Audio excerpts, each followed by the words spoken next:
Então, o tema da nossa live de hoje, da nossa meditação de hoje é mulher, sua verdadeira feminilidade. E aí eu queria começar conceituando o que é feminilidade. Quando nós falamos de feminilidade, nós falamos sobre a qualidade ou caráter de mulher, atitude feminina.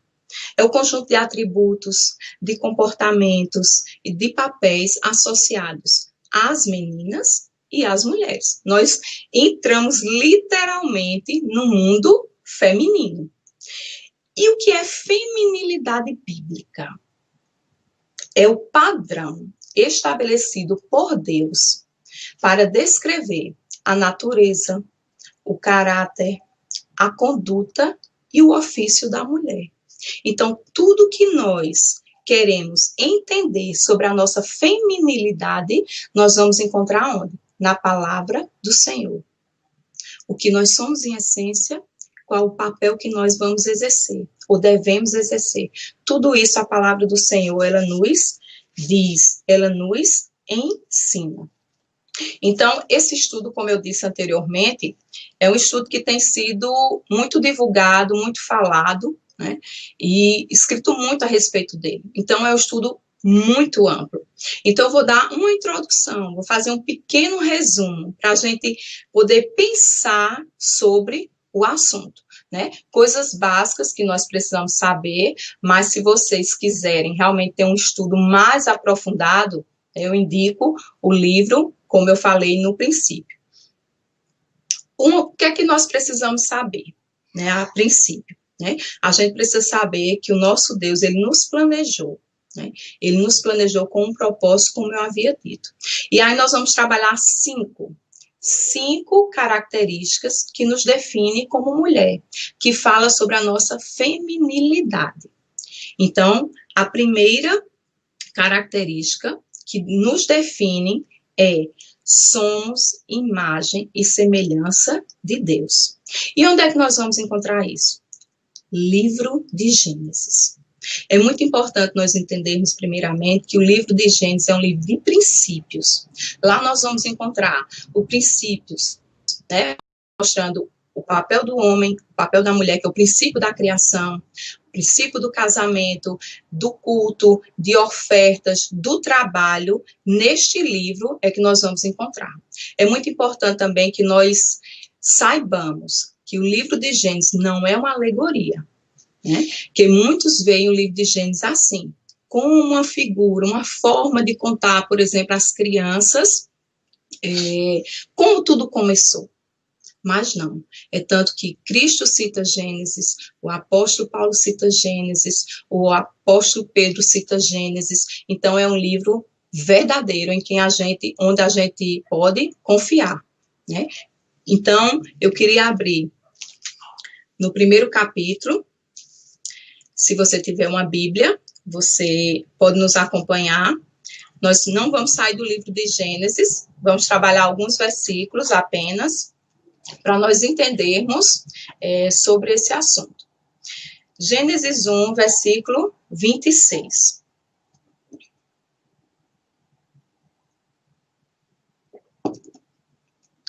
Depois que Deus criou todas as coisas, criou o céu, criou o mar, criou as estrelas, criou as plantas, criou os animais, né? No finalzinho ele diz que era bom. Né? Criou Deus isso e era bom, e viu que era bom, e viu que era bom.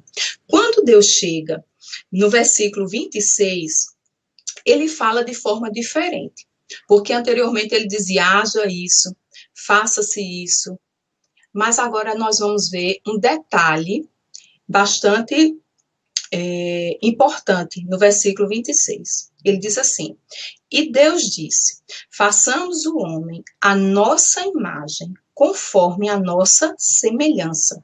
Tenha ele domínio sobre os peixes do mar, sobre as aves do céu, sobre os animais domésticos, sobre toda a terra e sobre todos os animais que rastejam sobre a terra. Assim Deus criou o ser humano, à sua imagem, a imagem de Deus o criou. Homem e mulher os criou. Versículo 26, versículo 27. Então, o que é que nós encontramos nesse versículo? Nós encontramos uma criação diferenciada para homem e para mulher. Se você observar, nos 2 versículos diz que façamos o homem à nossa imagem, à nossa semelhança. Primeiro, nós não fomos feitos do acaso, né? Nós não somos um animal racional, nem tampouco somos um ser mais evoluído, né? Nós somos criados, né, segundo a imagem e semelhança de Deus. Nós fomos criados depois que Deus, juntamente com as outras pessoas da Trindade, eles conversaram e eles chegaram a um acordo. Qual foi o acordo? Criar o ser humano segundo a sua imagem, segundo a sua semelhança. E o que é que quer dizer criar o homem segundo a sua imagem, segundo a sua semelhança? Nós somos os únicos seres que temos a capacidade de pensar, de sentir e de agir. Nós temos vontade. Assim como Deus, ele pensa, ele sente e ele age. Bem como nós somos os únicos seres que podemos ter um relacionamento com Deus. Nós podemos ter intimidade com Deus, né? Diferentemente dos outros seres, né? Apesar da palavra do Senhor dizer que os pássaros cantam e louvam a Deus, né? Mas nós somos os únicos seres que podemos ter uma íntima comunhão com o nosso Deus. Nós fomos criados, homem e mulher, para refletirmos a Deus, para espelharmos a Deus. As pessoas devem olhar para nós e ver em nós um reflexo claro de Deus. Olha quanta responsabilidade nós temos. As pessoas que não leem a palavra de Deus, que não leem a Bíblia, como é que elas vão enxergar Deus? Através do nosso proceder. Nós somos criados para refletir, né, a bondade de Deus, a sua fidelidade, a sua benevolência, o seu amor. Então, isso é uma responsabilidade que nós temos, né? E também ser criado em imagem e semelhança de Deus já aponta outra coisa. Nós temos um Criador que nos criou para glorificar o seu nome. Esse é o propósito, o fim principal do homem, glorificar a Deus e gozá-lo para sempre. Então, tanto precisamos refletir, né, os atributos de Deus, mostrar para as pessoas quem é Deus através do nosso proceder, como nós também precisamos glorificar a Deus através das nossas vidas, né? E é interessante que quando a palavra do Senhor fala, diz que criou o homem, né, a imagem de Deus, homem e mulher. Então, tanto os homens como as mulheres, eles são iguais em essência. Ambos são criados à imagem e semelhança de Deus. Por que eu estou enfatizando isso?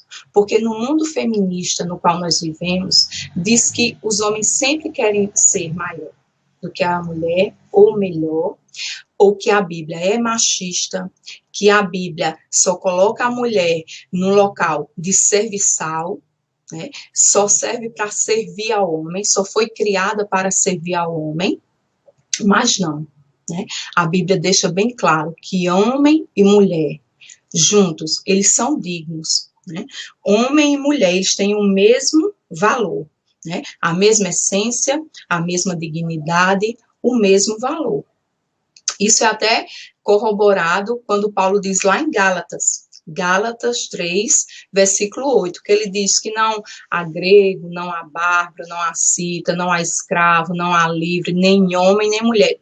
Todos são um em Cristo Jesus. Então, não existe essa diferença, né, no plano de Deus, em termos de essência, para homem e mulher. Assim como a Trindade, né, tem a mesma essência, né? Um Deus, né, em 3 pessoas. Eles têm a mesma essência, só que atribuições diferentes. E nós somos assim. Deus fez homem e mulher para refletir isso, né?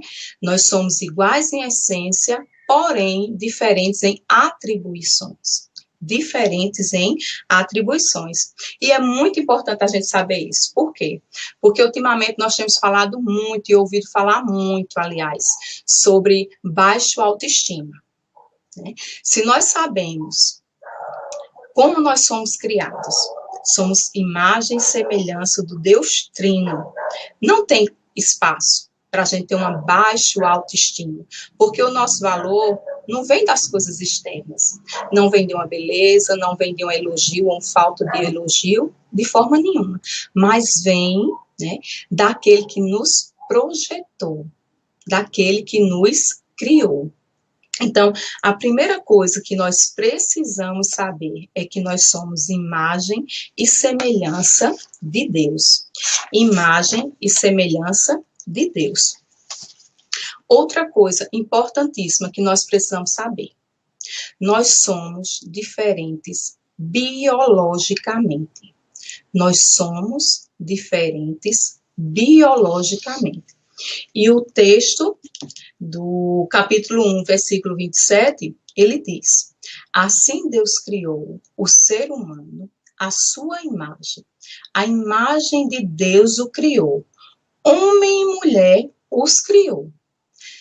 Se você for para o original, você vai ver que a palavra para homem e para mulher são palavras distintas, né? A palavra no original para homem é macho.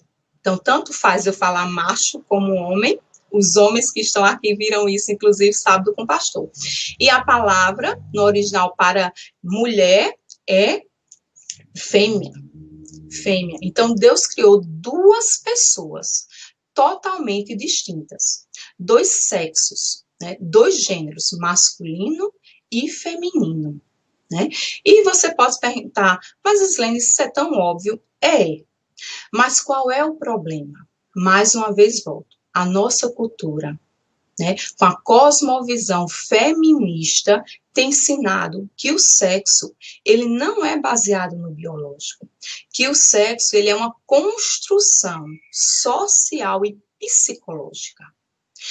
Então, eu sou uma mulher, cada característica minha, né, biológica, fisiológica, mostra que eu sou uma mulher. Mas aí eu penso, não, mas eu sou um homem. E aí você vai ter que aceitar, porque eu estou dizendo que eu sou um homem, né? Mas se você fizer uma pequena pesquisa, você vai ver quantas diferenças nós temos. Se você fizer uma pesquisa científica, né, de todos os sistemas que nós temos no organismo, cada sistema vai mostrar uma diferença, né? O sistema reprodutor é notório. Né? Nós temos o sistema esquelético, os ossos dos homens, né, são diferentes dos nossos.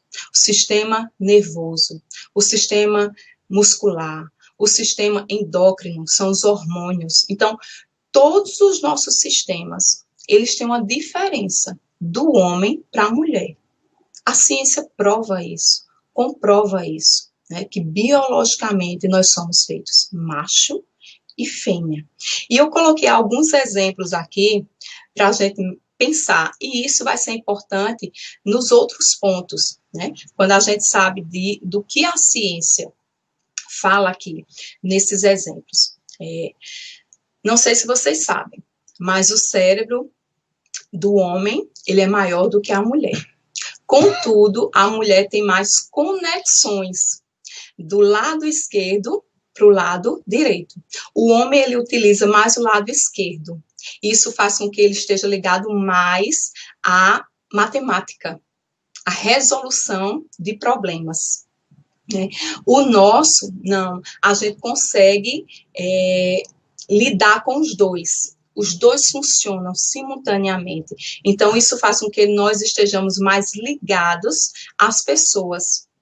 Faz com que a gente tenha mais relações, sejamos melhor nas relações humanas e também na linguagem. Quem aqui não sabe que mulher fala mais do que o homem? Se comunica mais do que o homem, né? Eu não pesquisei, mas nós temos muito mais palavras, inclusive, do que o homem. O homem sai para trabalhar, utiliza a quantidade de palavras que ele tem, quando ele chega sem palavras mais, e a gente ainda está... Por quê? Uma diferença, né? Que a gente vê que é notória. Outro exemplo que eu coloquei aqui é a gordura corporal. Talvez as mulheres não vão gostar disso, mas a nossa gordura corporal é maior do que a dos homens. Enquanto nós temos maior teor de gordura corporal, eles têm mais músculo. Percebe o porquê disso? A mulher ela tem mais gordura corporal, por quê?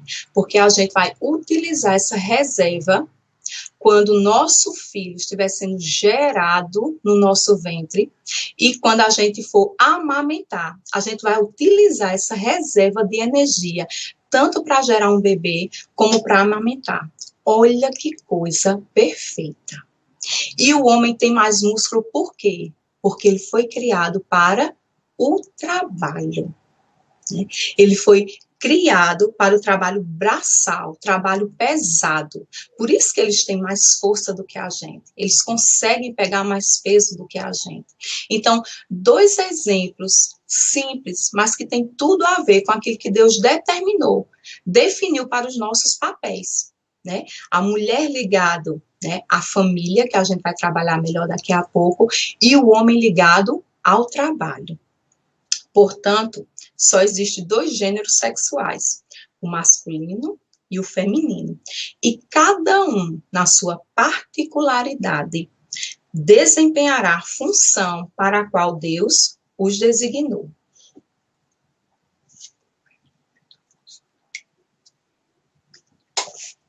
Então, primeiro, nós somos imagem e semelhança de Deus.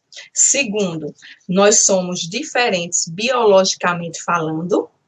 E terceiro, nós somos auxiliadoras idôneas.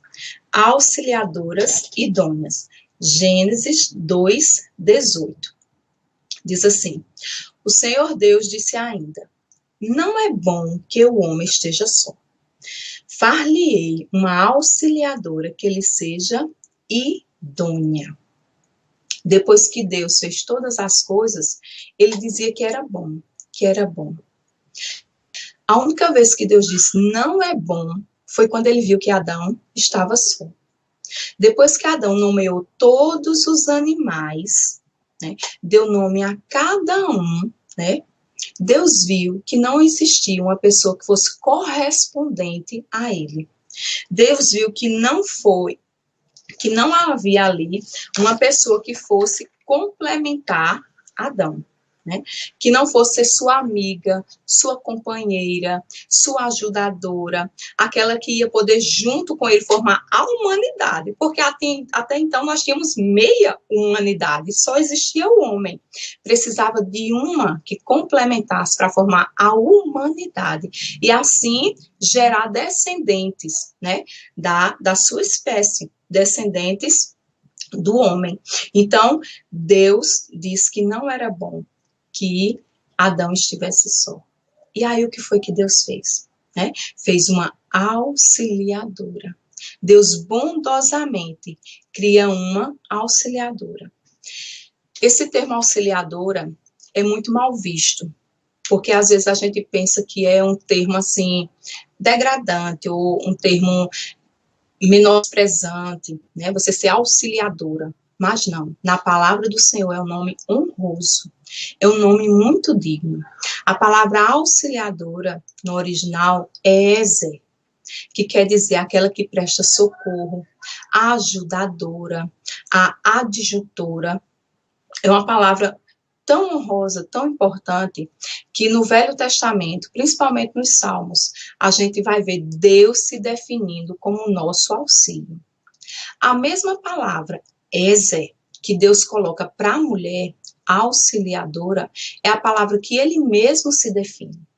Quando lá no Salmo 121, o salmista diz assim: eleva os meus olhos para os montes, de onde me virá o socorro? A palavra socorro é Ezer.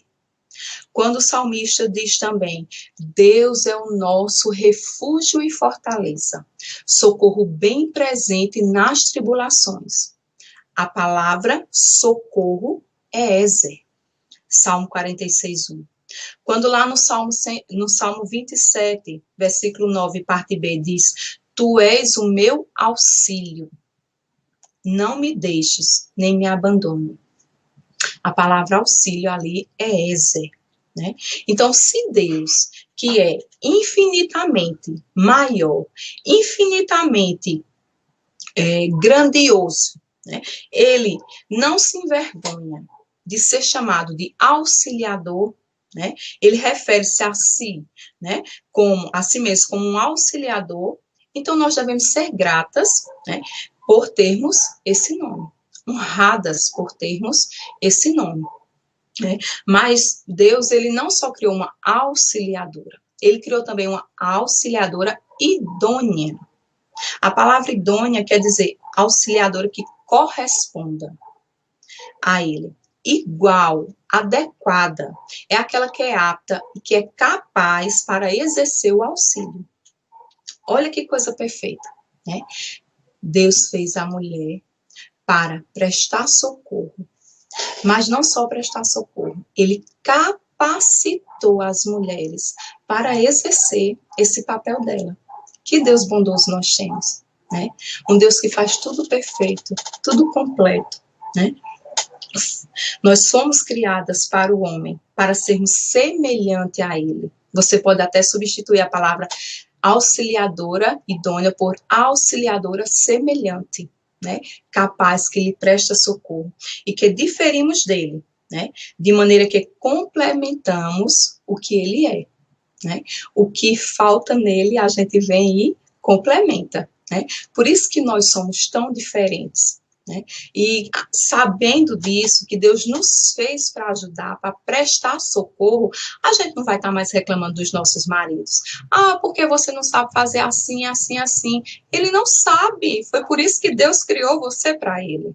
Foi por isso que Deus me criou para o meu esposo. Porque ele não sabe, ele precisa de nós, né? Ele precisa da gente. Então, o homem precisa de uma mulher para ajudá-lo no exercício da sua função, na função de líder, na função de cabeça, na função de sacerdote do lar, na função de mantenedor.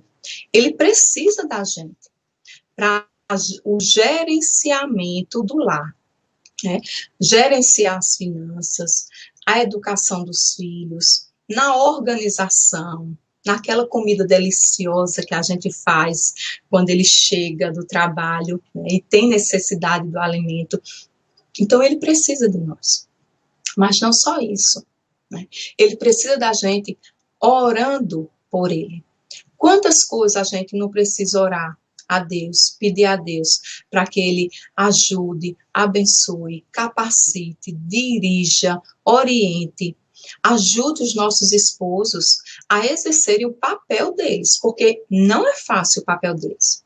Eu me lembro que antes de ler aquele livro A Vida Cristã no Lar, que o pastor fez até o resumo, eu dizia, é muito fácil ser homem. Eu queria ter nascido homem. Mas, depois que eu li a função, né, do esposo, não é nada fácil. E eu louvei a Deus por ser mulher. Louvei a Deus por ser mulher. Porque você ser o cabeça está sendo designado de Deus para coordenar, comandar, administrar o seu lar, de forma que depois você vai dar conta disso, não é fácil. Então, nós precisamos orar pelos nossos esposos. Isso é uma forma de ajudá-los, de auxiliá-los na missão, aconselhando, né, nas tomadas de decisões. Né, quando ele quer tomar uma decisão e aí a gente vê, eu acho que não é por aí, né? Esse caminho é melhor. Então, nós podemos aconselhar, né, ajudando dessa forma. E tantas formas que nós podemos auxiliar. Nós somos muito capacitadas, nós somos dotadas de muitos dons e de muitos talentos. A gente sabe disso, né? Tem coisa que a gente faz que a gente fica, nossa, como eu consegui? a gente nem acredita, porque Deus dotou a mulher de grandes dons, de grandes talentos. Você vê, às vezes a gente está lavando uma louça, está atendendo um telefone, está cozinhando, ainda responde ao filho ou ao marido onde é que está determinada coisa que eles não estão achando. Enquanto o homem, quando vai fazer uma ligação, ou ele senta no local, ou ele vai para um local determinado, porque se ele escutar algum som, ele se desconcentra. Não é assim? Então, nós somos essa auxiliadora, né, que vamos ajudar os nossos esposos, né, que vamos prestar socorro, né, aos nossos esposos. Mas aí você que está assistindo pode dizer, mas eu não sou casada, então eu não sou auxiliadora. Não, de jeito nenhum, você é auxiliadora, porque está no cerne da nossa feminilidade. Deus criou todas as mulheres, quer sejam as jovens que estão nos assistindo, quer sejam as casadas, quer sejam as solteiras, quer sejam as viúvas, quer sejam as divorciadas, todas nós somos auxiliadoras. Podemos auxiliar os nossos filhos, né? Os filhos homens, por exemplo, a exercerem a sua masculinidade, como nós falamos na última live. Precisamos assistir esses estudos para a gente ajudar os nossos filhos. A gente pode orientar e ajudar os nossos filhos, auxiliar na escolha da esposa dele. Quando a gente vê Provérbios 31, no início do capítulo, foi a mãe do rei Lemuel que orientou aquelas características. E ela dá tantas instruções ali, né, auxiliando o filho a achar a esposa adequada para ele. Então, nós devemos, não só podemos, mas devemos fazer isso também. Né? E os demais homens que Deus coloca na nossa vida, quer seja os nossos pais, quer sejam irmãos, a própria liderança da igreja, né? Como a igreja, né, tem o auxílio das mulheres. Quantas coisas nós fazemos, né, em prol do reino de Deus.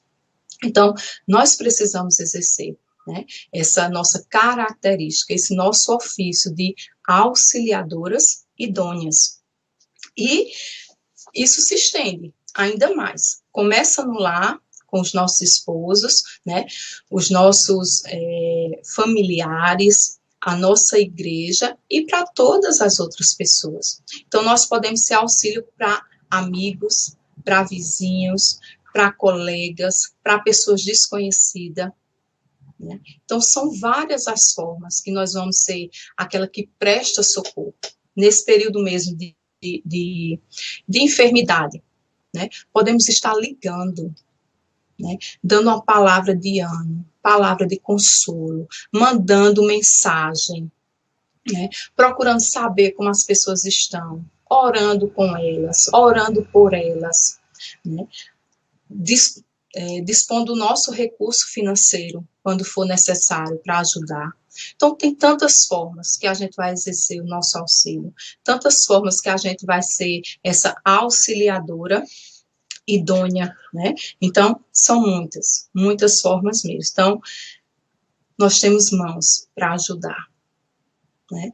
Tem um livro que é de Mary Bick, que é A Lei da Bondade. Lá ela coloca várias formas da gente utilizar as nossas mãos, né, a serviço do próximo, sermos essa auxiliadora. E aí eu me lembro também de algumas mulheres da palavra do Senhor, algumas mulheres da Bíblia, que ajudaram tanto no ministério, tanto de Jesus, como no ministério do apóstolo Paulo, como também a irmãos e irmãs que tinham necessidade. Né? Lá no livro de Lucas, capítulo 8, versículo de 1 a 3, fala de mulheres que ajudaram Jesus com seus recursos financeiros. Jesus precisava de recurso financeiro, ele ia para um lado, ia para o outro, ele andava, ele precisava se alimentar. Né? Então, elas ajudaram Jesus no ofício, né, de ministrar a palavra, de ir por todo canto pregar o evangelho. Então, existiam mulheres que estavam ali constantemente dando apoio financeiro ao ministério de Cristo. Lá em Atos, capítulo 9, versículo 36 ao 43, fala de Dorcas. uma mulher que era notável pelas boas obras que ela fazia, e as esmolas também. É tanto que as viúvas, quando ela morreu, elas trouxeram as túnicas e as vestimentas, né, os vestidos que Dorcas havia feito, costurado e dado para elas. Então, isso é uma forma também de auxílio. E lá em Atos 16, do 14 e o 15, do 14 e o 15, os versículos, fala de Lídia, que foi convertida pela pregação do apóstolo Paulo. Né? Lídia constrangeu o apóstolo Paulo a ficar na casa dela. Então, ela foi hospitaleira, hospedou o apóstolo Paulo. Então, nós temos várias formas, né, de podermos exercer a nossa missão de auxiliadoras idôneas. Então, primeiro, para a gente ir lembrando, nós somos imagem e semelhança de Deus, nós somos seres diferentes biologicamente, nós somos auxiliadoras idôneas, e agora nós somos, a quarta característica, nós somos seres altamente relacionais. O que é que eu quero dizer com isso? Nós, mulheres, temos uma ligação afetiva maior com as pessoas do que os homens. Não que eles não se relacionem com as pessoas, não façam amizades, não criem vínculos, mas nós, está na nossa natureza. Assim como eu falei lá no comecinho, né, da questão da forma que nós somos criadas, né, o nosso sistema nervoso. Né, para a gente ter essa inclinação maior para relacionamentos. E aí eu queria ler Gênesis 2, do 21 ao 23.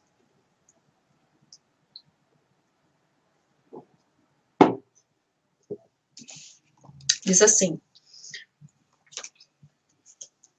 Então o Senhor Deus fez cair um pesado sono sobre o homem, e este adormeceu. Tirou-lhe uma das costelas e fechou o lugar com carne. E da costela que havia tirado do homem, o Senhor Deus formou uma mulher e a levou até ele. E o homem disse: Esta afinal é osso dos meus ossos e carne da minha carne. Será chamada varoa, porque do varão foi tirada. Então, aqui nós vemos, quando Deus disse que ia fazer para Adão uma auxiliadora idônea, foi que Deus fez. Né? Deu uma anestesia geral em Adão. Adão dormiu profundamente. Deus tirou uma de suas costelas, depois fechou o local com carne, e dessa costela, Deus criou, formou, construiu uma mulher. Então, aqui a gente já tem um ensino, né? Nós somos tiradas do lado do homem. Então, isso já aponta para esse relacionamento que nós temos com o homem. Nós estamos ligadas a pessoas, né? Ligadas a relacionamentos. Esse vínculo maior, afetivo, emocional, né? Quem tem é a mulher. Tem um teólogo do século XVII, Matthew Henry, né, que ele disse assim, comentando esse texto, né, que foi tirado a costela e foi formado a mulher a partir disso. Ele diz assim, que as mulheres elas foram tiradas da costela para estarem ao lado do esposo, ser igual a ele. Foi tirado sob, né, o braço para ser protegida e perto do coração para ser amada. Olha que coisa linda, né? Nós não fomos tiradas da cabeça para mandar, não fomos tiradas do pé para sermos pisadas, mas fomos tiradas do lado para sermos protegidas e amadas, né? Que Deus perfeito, como Ele faz tudo de forma maravilhosa, né? Então, isso já indica que o homem ele foi feito, como foi visto no estudo de masculinidade, para proteger a mulher, para guardar a mulher. E nós, para sermos protegidas, guardadas, amadas, né? Protegidas, guardadas e amada. Aqui também nós encontramos a palavra formou a mulher. Essa palavra, no original, é edificou. A palavra formou uma mulher, edificou. É a mesma palavra que a gente encontra lá em Provérbios 14, versículo 1, quando a palavra do Senhor diz assim, a mulher sábia edifica a sua casa. A mulher sábia edifica a sua casa. Deus edifica, constrói a mulher de forma minuciosa, de forma detalhada, de forma realmente perfeita, maravilhosa. E para que Deus faz isso? Para ela edificar a sua casa, para ela ser a guardiã do seu lar, para ela ser a orientadora, essa auxiliadora que o homem necessita no lar, na criação dos filhos, na organização da casa, né? E tudo que a gente faz. Então, Deus cria a mulher para que ela edifique o seu lar, para que ela tenha essa ligação com os filhos, com o esposo, ou com todas aquelas pessoas que estão debaixo dos nossos cuidados, né? Dependendo do lar que você tem, com quem você se relaciona no seu lar. Então, Deus nos deu isso, né? Esse dom de estarmos cuidando, de estarmos nutrindo, de estarmos acolhendo as pessoas, de forma diferente do homem, né? O homem está mais ligado ao trabalho, ao serviço, e nós não, estamos mais ligados a pessoas, a relacionamentos. É por isso que a gente adora estar junto. Mulher adora estar conversando, adora estar dando um abraço, adora sair, gosta de filmes românticos, filmes que falam de família, né? Enquanto os homens gostam de filme de ação, de luta, de briga, de bala, não. Nós gostamos de coisas românticas, de lar, de família, né? Isso faz parte da nossa natureza, Então, a gente tem esse vínculo afetivo, com filhos, com amigos, com irmãos, com vizinhos, né? Estamos ligadas a essas pessoas. Né? O próprio nome da mulher, é interessante, no versículo 23, já mostra que nós temos essa ligação com o homem. Né? Nós complementamos o homem. Quando Adão, eu gosto de brincar que Adão virou até poeta quando viu Eva, porque eu imagino Eva uma mulher muito bonita. Imagine, ele só convivia ali com animais, e quando ele acordou, ele viu uma linda mulher, igual a ele, correspondente a ele. E ele virou até poeta. Né? Esta, afinal, é osso dos meus ossos, é carne da minha carne, chamar-se a varoa, porque do varão foi tomado. Então, a palavra varoa, né, é uma derivação da palavra varão. A palavra varão é ish, a palavra varoa, ishá. Só acrescenta o a, para você ver que nós somos, né, esse complemento que faltava em Adão. Nós estamos ligadas a Adão. Então, somos esses seres altamente relacionais. E a última característica, né, que mostra a nossa feminilidade bíblica é que nós somos portadoras de vida. Nós somos portadoras de vida. O versículo 20 do capítulo 3 de Gênesis diz: e o homem deu à sua mulher o nome de Eva, por ser a mãe de todos os seres viventes. A palavra Eva é Shavá no original, que quer dizer geradora de vida, portadora de vida, fonte de vida. Então, nós mulheres somos fonte de vida, somos portadoras de vida, geradoras de vida. Né? Esse termo mostra a dependência que o homem tem dela, porque todo homem vem dela.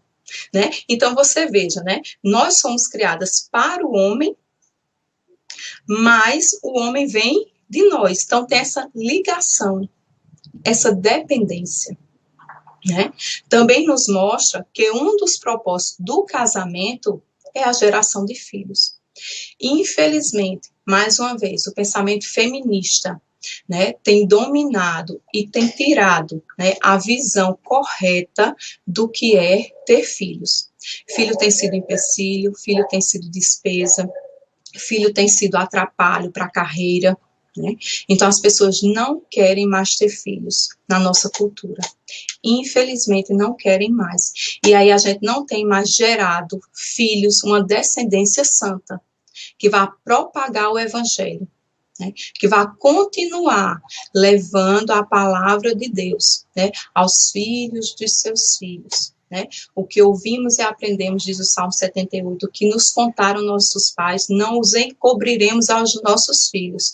Contaremos às vindouras gerações o seu louvor e o seu poder. Então, de geração em geração. É o crescimento orgânico que a gente chama da igreja.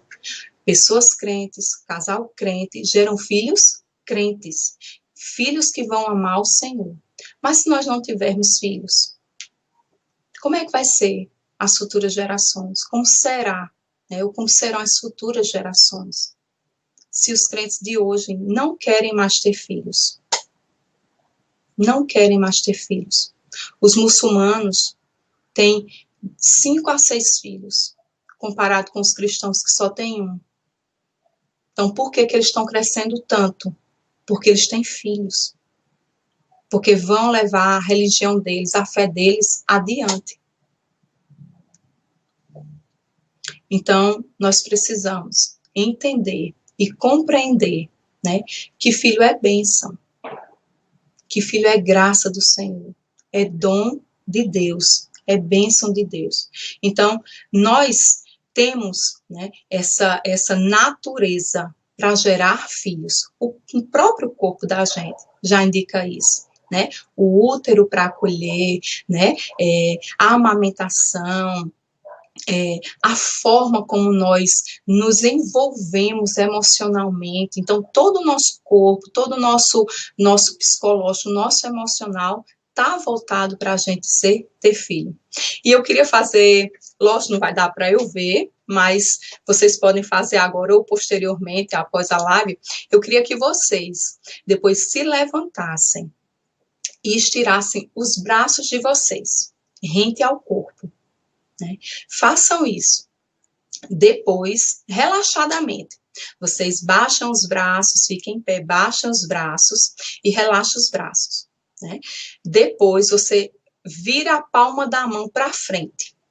A mulher, as mulheres que estão aqui me escutando, virem a palma da mão para frente. Vocês vão ver que do cotovelo para baixo vai ter uma curva. Nossos braços são tortos. Não é só o seu, não. Se você está fazendo agora, o meu também é. Mas por que isso? Depois você peça a um homem para fazer essa mesma atitude, ter essa mesma atitude. E você vai ver que os braços dele são praticamente retos. Não tem essa curvatura. Você sabe por que você tem os braços tortos assim? Para você, acolher o bebê nos seus braços e poder amamentar. Olha que coisa tremenda. Quando Nancy fala isso no livro, quando ela falou, eu fiquei encantada. Eu digo, meu Deus, quanto detalhe, né? Quanto detalhe. Mostrando que nós somos essa geradora de vida. Né? Mostrando que nós somos essa geradora de vida. Né?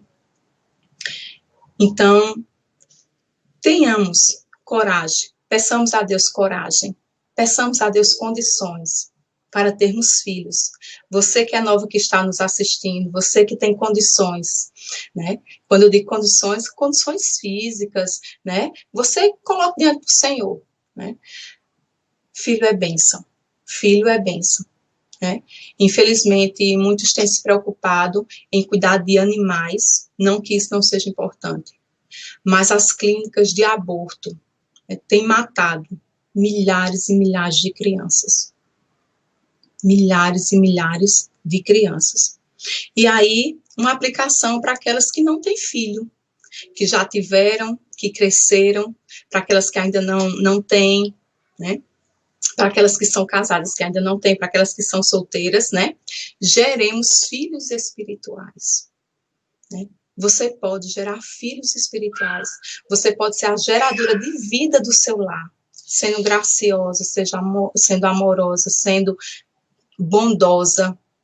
Então, gere vida, deixe o seu lar harmonioso, gracioso. Gere filhos espirituais. Ensine as mulheres mais jovens. Isso é um mandamento para nós que somos mulheres.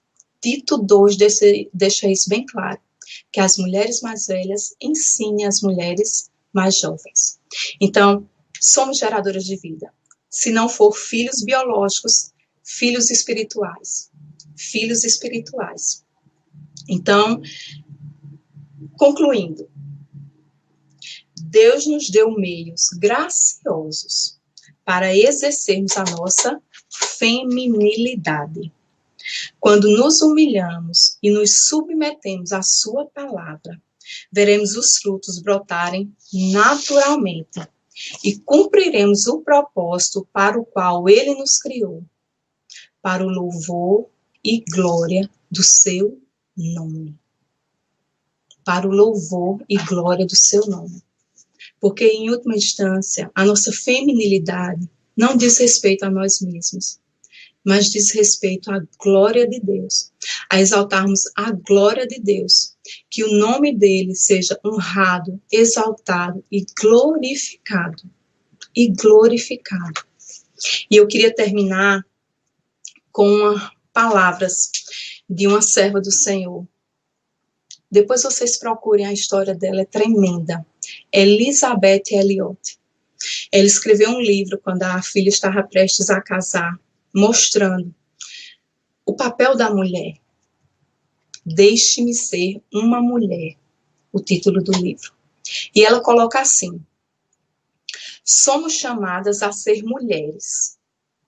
O fato de eu ser mulher não faz de mim um tipo diferente de cristã. O fato de eu ser mulher não faz de mim um tipo diferente de cristã. Porém, o fato de eu ser cristã faz de mim um tipo diferente de mulher, pois abracei o conceito de Deus a meu respeito. E a minha vida inteira é um presente de gratidão ao Senhor por tudo que sou e tudo que Ele quer que eu seja. Que lindo! Em Cristo, nós conseguiremos ser a mulher que Deus quer que nós sejamos. E sejamos gratas por sermos mulheres. Sejamos gratas por exercermos a nossa feminilidade. Não permitamos que o mundo, com os seus conceitos, com os seus valores, com a sua cosmovisão, contrária à palavra de Deus, venha vender um tipo de feminilidade falsificada. Né? Que Deus nos abençoe, que Deus nos ajude, que Deus nos dirija, que possamos colocar diante dele as nossas vidas em oração, em clamor, para que assim ele nos ajude a exercermos a nossa feminilidade para a honra, para a glória e louvor do seu santo e excelso nome. Que ele nos abençoe. Amém.